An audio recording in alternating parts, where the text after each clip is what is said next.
Have you ever wondered what important questions you should be asking before you list your home for sale? If so, then keep on watching because we're going to run through the frequently asked questions we get from sellers and how I coach them through from initial meeting until listing their property for sale. Before we get started, I'm Stephanie Nause with the Homeplicity Realty Group here at Keller Williams, and I am passionate about helping our clients build and develop wealth through real estate. I've been selling real estate for 15 years. I am the dedicated seller specialist on our team. If you're interested in information on buying a home, selling a home, or investing in Toronto real estate, then I hope you'll consider subscribing to our channel. And if you have any questions that I didn't answer, go ahead and drop them in the comment box down below. Give this video a like if you enjoy the content.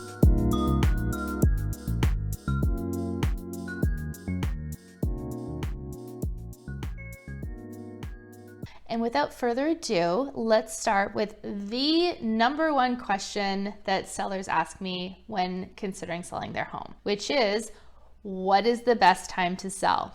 This is a really important question right now and definitely on all of our sellers' minds as we move into more of a balanced / potentially buyer's market. So the best time to sell is when the time is right for you. It's going to depend on what your selling goals are. If you're purchasing another property, there's so many factors that are going to weigh in on this, but traditionally, the peak of the market and where things really get rolling would be considered springtime. I would suggest that if you're going to be purchasing a property, the best time to sell would be when the market's a little softer, because if you're purchasing up into a higher price range, then if prices have softened a little bit, then you're going to benefit more from purchasing the higher price property. I hope that makes sense. If not, let me know. Send me a DM or just let me know that I'm crazy and making no sense and I can do a better job explaining it. But typically springtime is when everyone starts to put their properties up for sale. So in a really good market, that's when all the buyers are out. They're circling like sharks and waiting for properties to come on the market. I don't know what this spring will look like for 2023 because we'll have to see what happens with the market. If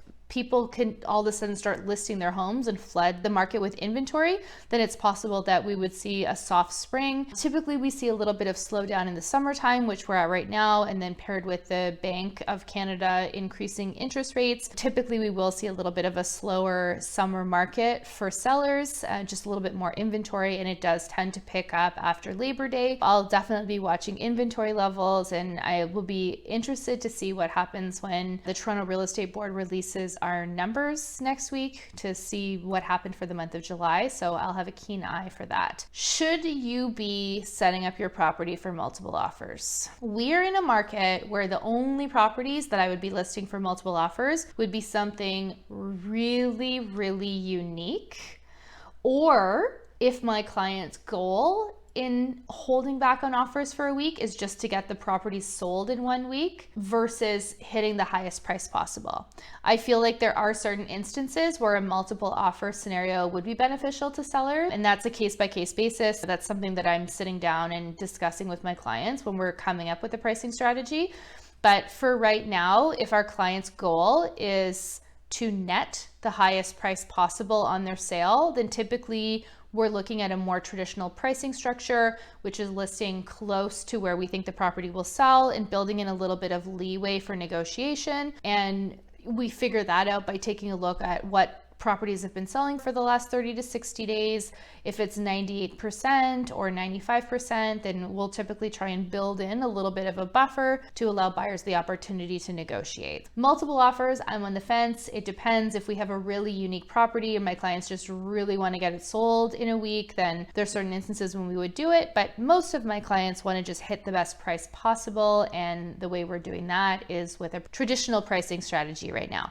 4 or 5 months ago, definitely underlisting by 10 to 20% and holding back was a great strategy. That's something that's going to be very dependent on what's happening with the market at that specific time period. How long will it take to sell? This is again something that should be part of your agent's pricing and listing strategy. When I sit down with a potential seller, we take a look at all the different marketing packages that we have. We take a look at pricing, we establish a price, and then we'll also take a look at what historical data shows for days on market for their neighborhood, because every neighborhood's a little bit different, every property type's a little bit different. And let's be honest, there's a price that will cause the property to sell in 7 days versus 90. So that's something that we want to have a discussion around on what's your comfort level. And we have to take a look at where the market's going as well. If we're in a market that's softening, you could potentially be losing money on the sale every single week that the property's on the market. So it all depends, but I would suggest right now that most of our listings are selling between 30 to 45 days in that sweet spot price range. If you have a property that's maybe a little bit more on the high end, maybe more of a luxury property, you could be looking at 60 days plus for that. And again, it just is going to depend on your pricing strategy, how patient you want to be, how fast you want it sold.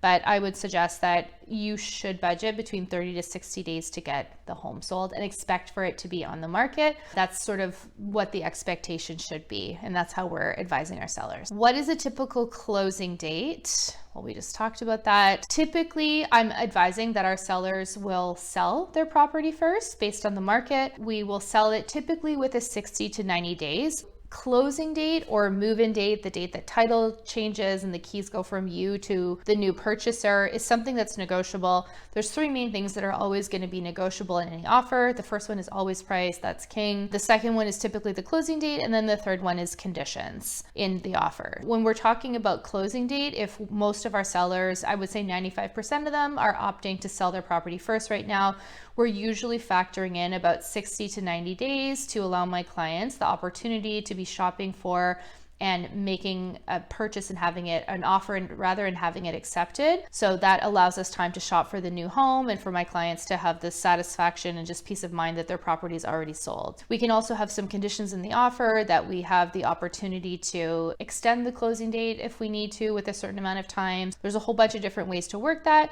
but I would expect that once we have an accepted offer, the buyer will more than likely want to be moved into your home within 60 to 90 days. And when we're in a market that's softening up a little bit, that actually is beneficial for everyone, for home appraisals and all that good stuff to happen, for everything to run smoothly and work like clockwork. How much do you charge? As much as possible. I know that's like a typical realtor answer and like sleazy salesperson, so I apologize in advance. This is one of those things that it's really subjective and based on the property types. I have a couple different tiers of marketing packages.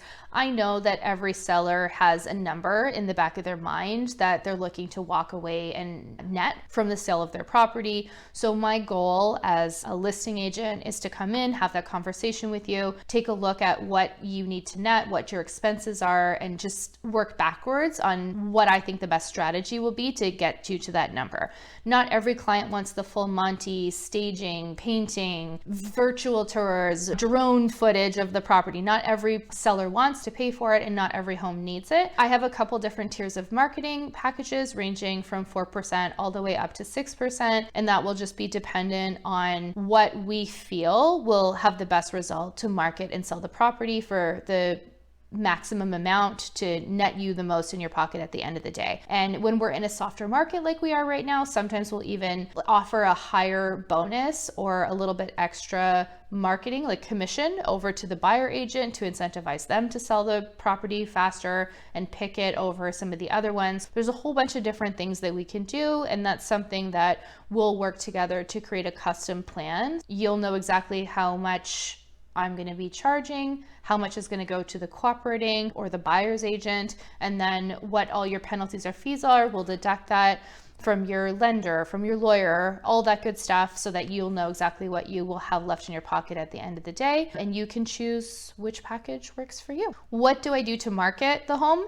It's going to depend on the home. Some properties need full staging, they're going to need painting, they're going to need some renovations. I would suggest that the very bare minimum that we do for all of our clients is to have a professional cleaning come in, to have beautiful professional pictures.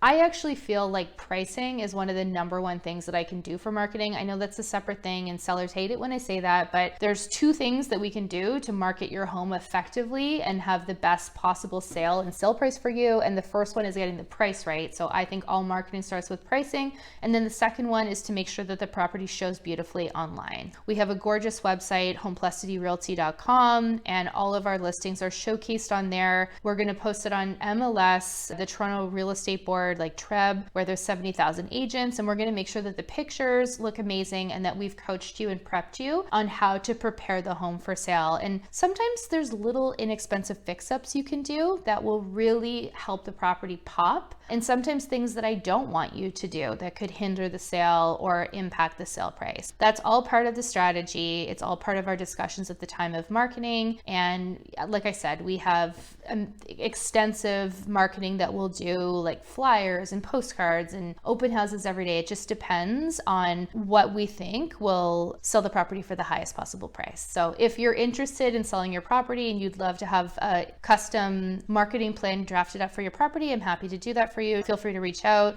All of my contact information will be linked in the description box below, as well as a free online home evaluator link so that you can go onto our website and fill that out and get an idea of what the value of your property is as well, if you're not quite ready to talk to an agent just yet. What conditions should you expect in the offer? Houses and condos have different conditions. The days of firm offers are likely over for now, unless we can generate some competition. We actually filmed a video recently all about firm offers and what conditions you can expect. So I'll link it up here so that you can go ahead and take a look at that if you want some more information on how conditions work and what conditions you should expect. But I would expect to receive conditional. I mean, sometimes when we get an offer come in, I can do an amazing job and reach out and talk to anyone else who is interested and generate organically multiple offers. I just don't like my clients to have all their eggs in that basket, because it may happen, it may not happen. If we have competing offers, then oftentimes people will come in without any conditions. So they won't have a financing condition or a home inspection or a status certificate condition, but expect in a softer market to have offers come in conditional. And a condition is basically a time period for the buyer to do their due diligence and make sure that they're comfortable moving forward with the sale of the property.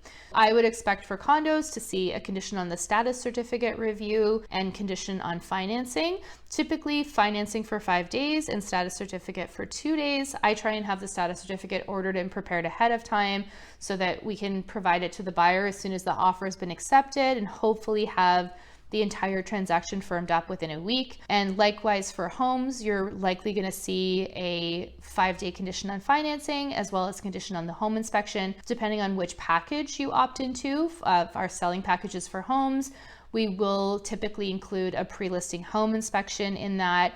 Even if you don't opt into those packages, I do think that it's something that's really valuable for you as a seller to look at purchasing, because that will allow you to factor in any repairs or deficiencies happening in the home into the pricing strategy for the property. So that way we don't sell the home, the buyer does a home inspection, they come up with a bunch of stuff that we weren't expecting, things that were not noticeable and you weren't aware of, and then now they're trying to renegotiate the price and we've lost time in market, or maybe they pull their offer off the table. Those are things that we're not really comfortable moving forward with. So for that reason, I do think that it's very valuable to have a pre-listing home inspection done, just so that we can get ahead of any potential issues. And sometimes just little small things that we can fix ahead of time. We just had a client where there was some issues with the drains in one of their shower. We fixed it, got a receipt. When we sent over the home inspection and buyers asked about it, we were able to actually show proof that deficiency had been remedied, and there was even a warranty on it. And that's the other thing. Sometimes when you complete some of these repairs, there's a warranty that will be attached to it that we can provide and transfer over to the buyer for some extra assurance and peace of mind for them.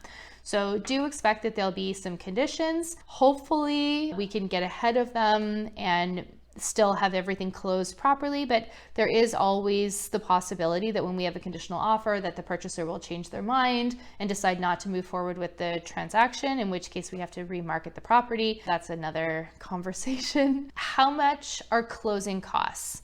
So there's a couple things that you want to look into before you even start meeting an agent to get your property listed. One of the things that I always ask for whenever I'm scheduling a meeting for a seller to have a seller consultation and for me to do a room by room analysis on their property is I want them to call their bank and find out what the penalty is to break the mortgage, because this can vary if you have a variable mortgage from 3 months of your interest payments, or if you have a fixed mortgage, it's like the interest differential. It could be a very large sum, like $25,000 plus, depending on the amount of the mortgage. So this is the kind of thing that you want to factor in, because I need it to be able to do a net sheet for my clients. So there's always going to be a mortgage. There's always going to be a fee to discharge the mortgage if you have one, even if it's the very last day of your closing. It's usually going to be between $500 and $800, plus whatever penalty there would be potentially to break the mortgage. Sometimes you can port it, and there's different ways that the mortgage brokers can sort of play that so that you wouldn't have to pay it, or we can build it into the new mortgage. Like there's lots of different ways that they can structure that. And if you actually are looking for a great mortgage broker,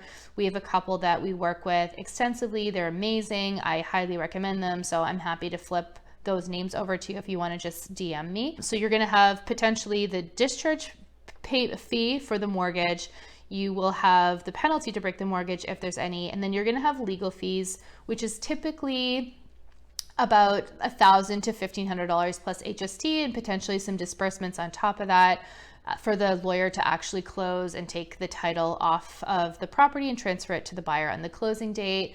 So you'll likely have that. And then you also have the agent fees. So whatever fee you've worked out with your realtor plus HST, you'll have those. And whenever we sit down with a client, we'll give them a couple different scenarios based on which potential package they would be interested in moving forward with, and a couple different sales prices depending on what number we hit, and then whatever their penalties are, so that they'll have a good idea of what they can expect to net out of the proceeds of the sale on closing. Do we recommend pre-listing inspections? I already talked about this. 100% I do. I think it's a really good opportunity for you to get ahead of any potential issues that could be forthcoming when a home inspection is prepared. And like, here's the thing to realize: the job of a home inspector is to find deficiencies in the home, and they're going to find them, and it's normal. There's the big things that you don't want to see, like the big costs that buyers are taking a look at when they're submitting a purchase that they're going to try and use to negotiate. The number one is foundation. If there's any issues with the foundation, oftentimes that's something that we might want to get fixed before listing the home for sale, because that will scare away a lot of buyers. But things like windows, if I just replace all the windows in my house, it's a big expense. If the windows need to all be replaced, they're on their last legs, and that's something that we're definitely going to be factoring in for the pricing. Likewise with the furnace and the air conditioner. When I bought my house, the air conditioner was pretty much as old as I was, and it died within a year and a half of me being in the house on the coldest day of the year in February, of course, but I knew that that was a possibility. So, maybe replacing those things if there's a sale, or at least then we know to factor that in, or when the buyers bring it up after they've looked at the home inspection, we're kind of ahead of that. And then the roof. If the roof needs to be replaced, that's like also a bigger project and a bigger cost. So it's nice to know any of these potential issues that might turn up with the house. We can either make any small little repairs, or we can factor that into the pricing. And it's normal, especially these older homes. My home is 110 years old. So even if I've looked after the home and I remember my home inspection, I usually find that there's between $15,000 to $20,000 in deficiencies that you're going to see showing up in these home inspections. And some of the things need to be addressed right away, like if it was something like knob and tube, or oftentimes there's little small things that can be done down the road. Like for example, my furnace, I knew it was going to die. It was like 35 years old. So when it needed to be replaced, I just replaced it. And I had budgeted some funds for that. I knew there was going to be an issue. Those are the kind of things that the buyers, they may try and use as a negotiation tactic, but they also can plan and factor in and just have a little bit of comfort level. If we don't have a home inspection, then it will be up to the buyers to hire their own home inspector, have them come in. Usually it's conditional for 3 to 5 days on them having a home inspection done. The downside to that is it's not a home inspector we know. We weren't there and present for the home inspection. So sometimes things can turn up that are a little bit of a surprise. I always like for the buyers to know everything that's going on before they even make an offer, so that they don't come back and try and get abatements for all the little full detailed list of fix-ups they want done. I think that it actually works in your favor to have that completed. As I mentioned, that's something that we include in the majority of our selling packages, but it's something that you could also just get ahead of and have done so that you can start slowly fixing things up ahead of time. How do bookings work? This is a really good question. It's something that sometimes we forget to address with the sellers because everyone's excited about getting the for sale sign up and getting the pictures done and home staging and like all the fun stuff. But something to be aware of is people are going to actually be coming through your home. So it doesn't have to be as perfect as it is on the day that I take the pictures. but it would be good if it is. You want to factor in, if you're working from home, what is the showing schedule going to be like? Is it going to be feasible and reasonable for buyers to be coming in with like 10 minutes notice if you're working from home or you have pets and stuff? These are the types of things that you want to set up with your agent. Do you want to have to confirm all the appointments, or do you want us to auto confirm them and just email you the time so you can add it to your calendar? These are all things that you want to consider. But typically what happens is the buyer's agent will call my office or book it online. They'll just go on and go in the calendar and book it. If there's certain times or dates that don't work for you that you want us to block off so that they don't have access to it, we're able to do that. And then typically my office will contact you and you will either confirm the appointment or they'll notify you that an appointment was booked. So we have a listing right now where my clients just want to have 2 hours notice of any showings that are going to be booked, so that when they are booked, it'll send them a notice, and that gives them time to like pack up their computers, pack up their dog, and vacate the property for the showing to happen. I usually like to have showings limited to a 1 hour time period. During COVID, we were doing 30-minute slots. I find sometimes that can create more problems than help. The benefit to you as a seller is you only have to be out of your house for 30 minutes, but the really annoying downside to that is that Toronto has traffic, surprise. So if people can't find a parking space, if they get stuck in traffic moving from one property to the other, if they're showing more than one home to their buyer, the agents, then there's a possibility that people miss their time, and then my sellers are calling me saying the person never showed up. As they're on the phone with me, the buyer shows up and is like, I'm sorry, we were late. So I find just expect, like, it's better if we have the showings booked for 1 hour.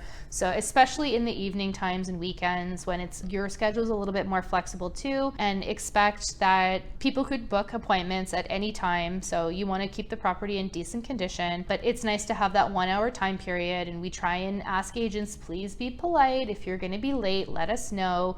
Turn off all the lights if that's my client's instructions, or don't turn off the lights. Whatever we've discussed and makes sense for you, we'll give them those instructions, and then they'll come through the property with their client. The buyer is never going to come through your home unattended without their agent. That is a big no-no. The agent is going to be there with their client to open the door and facilitate the showing, and then we call them for feedback afterwards after they've left. And we have a spreadsheet that we update for you so that you can see, usually within 24 hours, any feedback and comments that we've received from the buyers or their agent. Buy or sell first.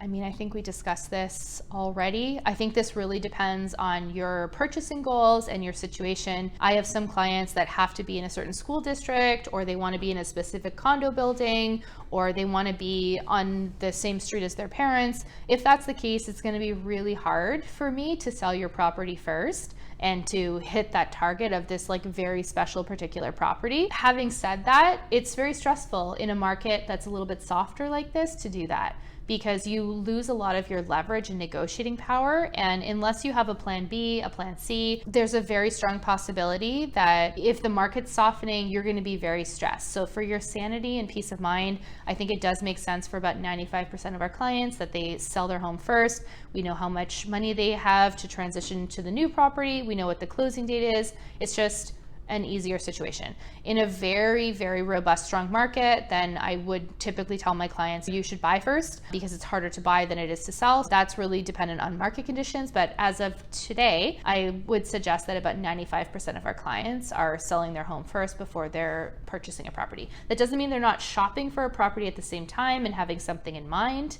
They are, but we're just not actually inking the new offer to purchase until we have an accepted offer on their property. When do you get the deposit? Okay, so we look at this agreement of purchase and sale, and it says that the buyer has to give their deposit in 24 hours. This deposit is applied towards the purchase price. So let's say someone has a $100,000 deposit and your property sells for 1.5 million. That 100,000 gets applied towards the purchase price, and the balance, so 1.4 million, will be delivered on closing when the buyer gets their financing from the bank. And your lawyers will take care of all of that. I have nothing to do with it. It's just magic that happens in the back end, and I get a call that the property's closed, and I can give my clients the keys, and everyone's really excited. That deposit is going to be held in trust with my office. So should you hire me to be your agent and to sell your home, When the buyer submits the deposit, it's going to go into my office's real estate trust fund, and it will not be released until closing. Actually, typically a little bit after closing, your lawyer will send direction to my office to release it, and typically they deduct our professional real estate fees out of that, and if there's any balance they'll let us know, and then we can either drop it off or you can pick it up or we can courier it to you. But that usually takes a couple days after closing, and that's based on your lawyer sending directions. Please don't think that you're going to get this deposit at the time of selling your property and you'll be able to use it to apply to the purchase price of your new property. You will not, so you'll still have to have some deposit available and ready for you to put down on your new purchase of the new property. I hope that makes sense. If not, let me know. Feel free to reach out and we can discuss it in a little bit more detail. Do I need to stage the property? I would say 100% of our clients need to stage their properties. And when I say this, I don't mean we remove all the furniture and bring in all new furniture. I consider staging to be stuff like decluttering. Nobody lives the way they sell, and sometimes people are embarrassed and they're like, I don't want you to come over, the house isn't ready. Trust me, I've seen tenanted properties. I've sold a house that was nearly condemned and I didn't even want to go inside the property, and I didn't allow any buyers or agents inside. So your house can never be worse than that house. And I still sold that one. That's a story for another time. Maybe we should do a real estate story time and I can tell some of those stories. But I mean, nobody lives the way they sell. So everyone's going to have to do some level of decluttering. Most of my clients take at least a week to 2 weeks to prep and get their home ready. And that's because we have to take out certain furniture, right? Like, I remember even when I was selling my own property, the last time my stager asked me to remove a dresser, and I was kind of like, oh, where am I going to put my clothes? But I get it. You have to do it. Whatever is going to make the space, showcase it and make it feel larger. Any of your kids' toys, any of your dog's toys, those are going to have to be packed up and moved. If there are clothes in your closet that you haven't worn in 2 or 3 years, now would be an excellent time to go through and donate those and do like a Marie Kondo on your space. If it doesn't spark joy, get rid of it. There's no need to bring that to the next place and have to move it. So start getting rid of those things, and guess what? You're probably moving anyway. So just start packing stuff up. If you have to get a storage locker, store it in your mom's basement. That's what I did when I was selling my condo. Or put stuff in your basement or move some items out into the garage so that the actual living space looks prepped and ready for sale. Then that would be the minimum staging. But we do have certain packages where we'll do a partial stage. So we'll bring in certain pieces. We'll work with some of my clients' pieces and bring in things like artwork and throw rugs and little like tchotchkes and stuff that just make the place look polished and kind of like IKEA-fied. And you're gonna have to remove everything off your bathroom counters, everything off your kitchen counters. If you're like me and have 6 different shampoos, depending on what vibe your hair is feeling that day, like we're gonna streamline that and pack some of those up and just make sure that we have enough space.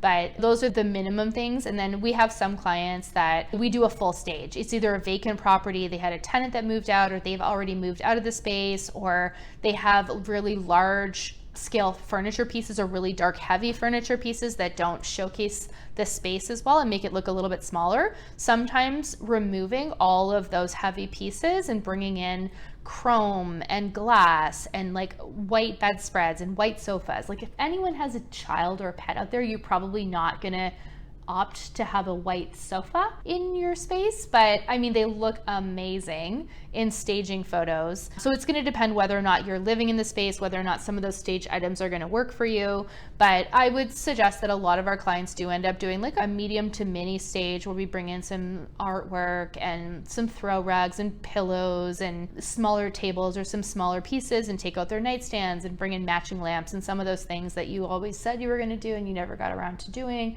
We do those things in order to prep and sell the home for sale. It really depends on the property, but I definitely will always make recommendations on what I think will sell the property for the best possible price. And sometimes we don't even need any staging. We just need to minimize some of the stuff that's out so that it looks more neutral, if that makes sense.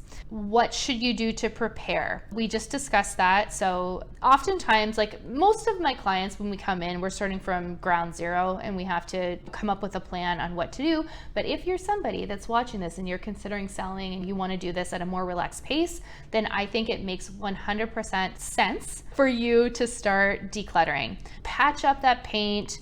The two main things that almost every single one of my clients needs to do is fix the caulking in their bathtubs. I just find it gets kind of grungy and peels. And if it looks a little orange or a little like black or it's peeling off, just remove that and have that redone. It just helps the bathroom look fresher and brighter. Sometimes it needs to be done around the sinks in the kitchen or like the backsplash. I'm just looking at mine because there's a little spot that needs to be touched up. You want to take care of that. And then most of the time people need to paint. I have a 5-year-old. He is amazing and loves to just touch with his little, dirty fingers all over all the walls, and there's fingerprints and his toys have scuffed it. But sometimes even my clients' golf clubs or the hallway in their condo when they come in carrying your grocery bags and stuff, it can get a little bit nicked up. So I've never seen a buyer come through a property and be reasonable or realistic about what these fix-ups will cost. Like let's say it would cost you $3,000 to $5,000 to paint your entire house.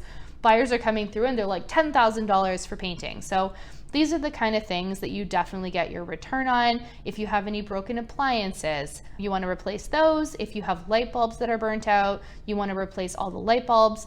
My pet peeve is when people have different tones of light, like they'll have like a cool light and a warm light in the same light fixture. I find it triggering. So just make sure when you're buying, I'm very anal when it comes to getting our properties prepped for sale. So that's something that we spend a lot of time with. I'm usually there on the day that photos are being taken so that I can like adjust the throw rug and fix everything. But that's something that is a big no-no for me, is when we have 2 lamps on the bedside tables and one is warm light and one is like a cool white light. I hate that. So make sure that your light bulbs are all replaced and that they're the same tone so that it can photograph and look really great in pictures.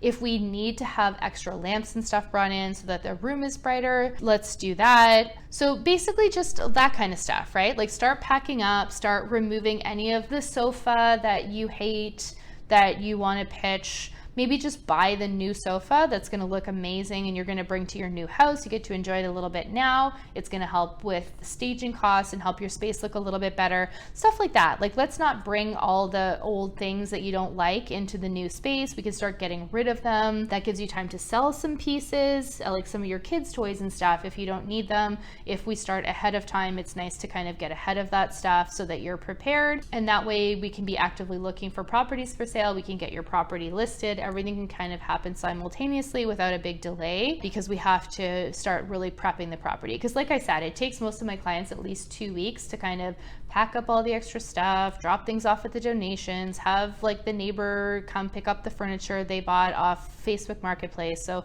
stuff like that, it takes a little bit of time. So it does make sense to kind of start doing that ahead of time so you don't have to crunch it all into 1 week while working your job, looking after kids, looking after pets, doing all those things, and shopping for a new home at the same time. So it's nice to kind of get ahead of it and get it done ahead of time. Can I stay for the showings? Oh, please don't. I mean, if it's an emergency and you have to take a work call, I get it. It's awkward, okay? It's like awkward for people when they come into your house and they want to look at it and the seller's there. My biggest pet peeve of all time is when the seller follows us around when I'm showing a home to a buyer, pointing out, they're like, this is the kitchen, this is the light fixture I put in. And it's like, yes, we know, like you're making things so uncomfortable. We just want to have some time to go through the space and have our own first impressions of it, and for the buyers to give me their feedback and for us to take our time. When you're there as the seller, like we feel like we're inconveniencing you. And it is inconvenient. I totally get that, to have your home listed for sale. It's way more fun to shop for a new home, but that's something that just prepare to be out of the home for the showings, so that the buyers can really take their time, have some feedback with the agents, because sometimes they'll point out stuff, like people will be like, oh, I really don't like this paint color. They probably won't say that to their agent in front of you, or they're like, I really don't like these cabinets, or I wish it was on the other side of the kitchen, the sink, or whatever. I can have those conversations where I'm like, oh, it would cost approximately this much to move it. This is an easy fix. Stuff like that can help me as the buyer's agent, if they give me that negative feedback while we're in the property, troubleshoot it and potentially help to sell the property property, your specific property, to them. If those conversations don't happen because the buyer's uncomfortable, they're either going to have to come back for a second showing, or maybe it never gets voiced and then they move on to another property that is like painted a different color or something that would have been a really easy fix. So it's just better if you plan to be out of the property while the showings are happening. Don't listen on your security cameras. Don't set up things. I know it's really tempting to do it, but it's actually illegal and we have to disclose it when that's happening. And we just rest assured that when you hire a good agent, like when you hire our team, we are calling for feedback from the agents. There's an email that goes out for feedback. We call them for feedback. We text them for feedback. And guess what? The best possible feedback comes in the form of an offer, and that means the buyer is interested. But we are asking for that feedback, like the wall should be a different color. I have a black powder room. I love it. I think it looks like really fun and cool, but there's somebody that might not like that. If we get feedback like that, then we can always come in, paint it, and re-photograph one room. So you are gonna get that feedback. I just find sometimes sellers get their feelings hurt if they are listening in and they hear people making negative comments about the home. You know, they're going to, like, their agents asking them for feedback and they're going to compare stuff. And if anyone gives us feedback, which they will, the agents typically do, agent to agent, I'll pass it on if it's something that we can get ahead of and use to hopefully remedy and move forward and fix the issue so that we can have a more successful sale. Will you host an open house? We do love to host open houses. Depending on our package, sometimes we host one every week. Sometimes we'll host one the first weekend that the listing's live. For condos, sometimes I'm not even allowed to. It's against the condo board rules for us to host open houses. They just don't allow it for privacy reasons.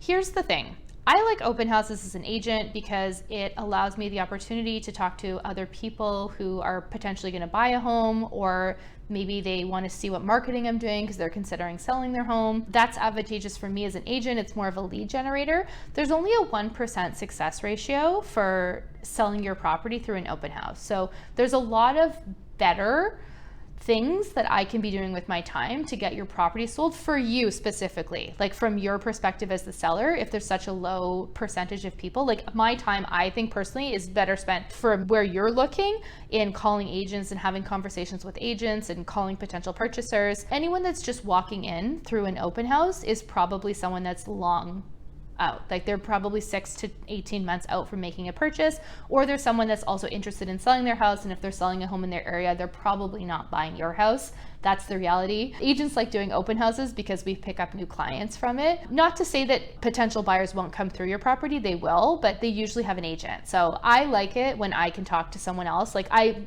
typically work with mostly listings, and Nicole Schloss on my team works with the purchasers, and some other buyer agents that we have that work with us, they work with the purchasers. But I like that I get to talk to someone else's client because maybe that agent's doing an open house, or they're at the cottage, or they're tied up, so they're going to send their client in. I only have this one listing to sell. Obviously, my interest is in getting this one sold versus that agent, which will just sell them any property. So it is nice for me to get that feedback directly from the buyers that I can pass on to my clients, and also to be able to like pitch why this house is awesome for them and like all the neighborhood features and home myself. But the reality is, if they're serious buyers and they're serious about the house, they are going to contact their agent and have a private showing. So I don't like people to think that open houses are the way that we get homes sold. Not quite.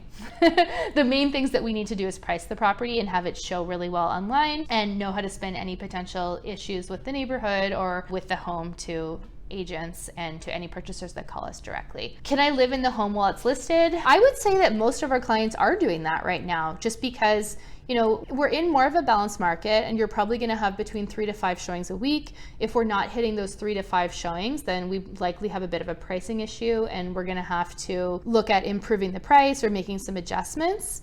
So I would say that most of my clients, a lot of them are working from home still because of COVID and the pandemic. It just makes sense for them to be living in the property, and especially if we're not doing a full stage and all their stuff is in there, as long as we have a little bit of leeway, it gives them time to make arrangements, tidy up, make sure that they're not in the middle of cooking dinner, and allow the buyers to come through and take a look at the property. So most of our clients are living in the home while it's listed. If we have a full stage where we removed all the furniture and brought in all stage furniture, especially if you have kids or pets, you're probably not living in the unit. And usually, or if we're doing multiple offers, like a few months back when we would list it by 10 to 20% below market value, hold back on offers for 1 week, We had some homes that got between 65 and 100 showings in 1 week. That would be impossible. You would just be out of your house for the entire day for 12 hours if we were not double booking. You know, you're getting like 10 showings a day. So most of the time in a situation like that, our clients would move out. But I would suggest that right now, just with the pace of the market and the pace of the showings, most of our clients are living in the property, and we're doing like partial stages and using most of their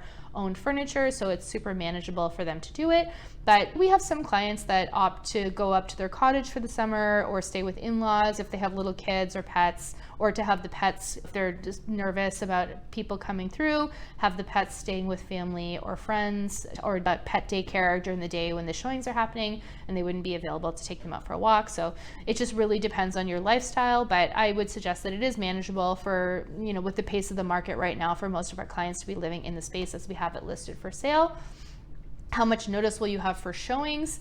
Typically, you'll have about 2 hours. Like most of the time, people are booking for evenings and weekends because that's when they're not working. So expect that people are going to be in at that time. If you have small children and bedtimes and stuff, I totally get it. It can be inconvenient. So oftentimes we'll have like the last appointment time set for people have to be out by 8 so we can get kiddos like bathed and in bed. And I totally get structure because I have a 5-year-old myself. So that will kind of just depend. Oftentimes we'll get bookings for later on in the day, like between 2 and 5 hours, or for next day, sometimes a couple days notice. So those are the types of things that we can work around your schedule. If there's certain times that won't work, or we need to have a cutoff time, or certain dates that won't work where you have like an office meeting or something, we can just block those times up. So that's something that we would discuss and be able to tailor and accommodate to your specific schedule. I don't like to make it too difficult for buyers to look at properties because sometimes they just move on and they don't rebook. But we can definitely set up some parameters to make it manageable for you as a seller if you're living in the property while you're selling.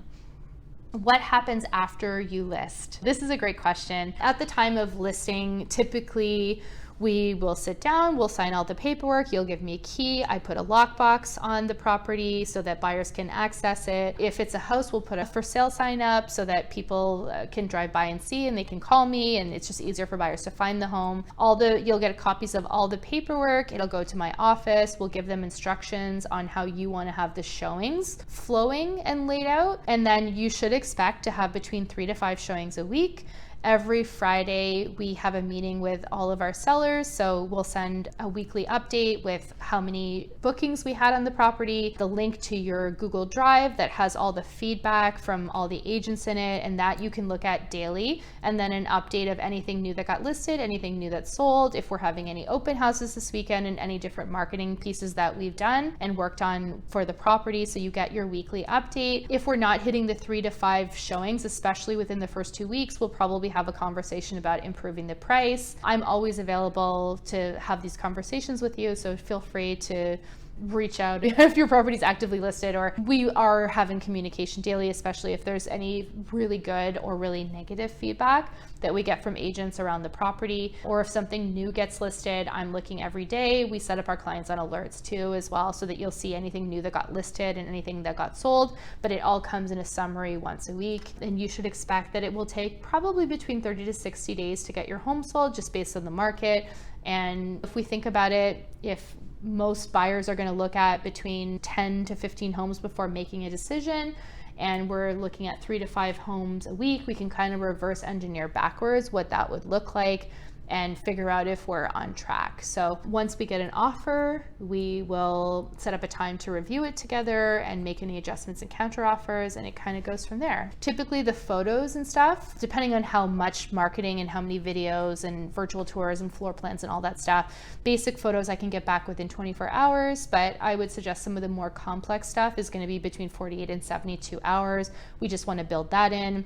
If we need to schedule movers, cleaners, stagers, I would expect that from the time we list the paperwork and come up with the start date, it's going to be at least 1 week between when we come up with a plan to getting the property live on MLS. But this is on a case-by-case basis, and it really just depends on what we've discussed, how fast my sellers want to move, how quickly you can get everything organized and done, and depending on the time of year, how available all my trades are, like how if my stagers booked up, if my movers are booked up, if our photographer is booked up, right? So we definitely, in busier times of year, like the fall market and the spring market, we want to make sure that we have enough leeway, at least a week leeway to get the property up, live, and on the market.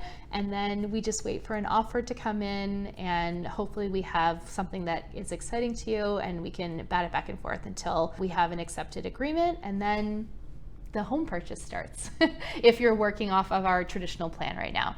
So that's it. That's how we coach our sellers. Those are the most commonly asked questions that sellers ask me, either ahead of us meeting or at our actual listing presentations. If there's any questions that I didn't answer, feel free to comment down below or reach out to me directly. If you're interested to know what the value of your property is in this market, I would love to hear from you. We'll actually include in the link down below our link to our free online home evaluator, so you can get an idea of what your property would sell for if you're not quite ready to talk to an agent. If you're interested in knowing what would be available to you if you were going to trade up to a different property, or if you were going to downsize, oftentimes our sellers do like to start with that, just having a conversation about what's available out there before they decide, do we even want to sell? I'm happy to have that conversation with you. As always, please like this video if you enjoyed the content. I hope that you'll consider subscribing to our channel. Feel free to follow us at Homeplicity Realty on Facebook and Instagram for testimonials, blogs,